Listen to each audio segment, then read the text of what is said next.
আজকাল এই বহু রাবার ব্যান্ডগুলো কিন্তু ভীষণই ট্রেন্ডিংয়ে চলছে। তো চলো বানানো যাক।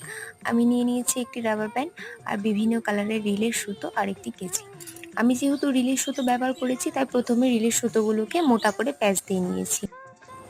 তারপর প্রত্যেকটি সুতোকে রাবার ব্যান্ডের সঙ্গে আলাদা আলাদাভাবে নট বেঁধে নিতে হবে। আর নট বেঁধে নেওয়ার পর প্রত্যেকটি সুতোকে আলাদা আলাদাভাবে ঠিক এইভাবেই বেনুনি করে নিতে হবে, জাস্ট বেনুনি। আর এখানে তোমরা নিজেদের পছন্দ মতন কালারের সুতো ইউজ করতে পারো।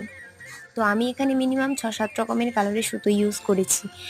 তো আমার কাছে যেহেতু কড়ি ছিল না তাই আমি ভাবলাম যে এখানে কিছু পুঁতি অ্যাটাচ করে দিই, তাহলে দেখতে ভীষণই ভালো লাগবে।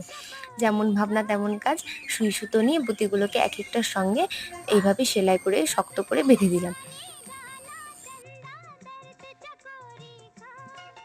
এই হচ্ছে আমার বহু রাবার ব্যান্ডের ফাইনাল লুক। তো কেমন হয়েছে তোমরা অবশ্যই কমেন্ট করে জানাবে। দেখা হচ্ছে নেক্সট ভিডিওতে। টাটা।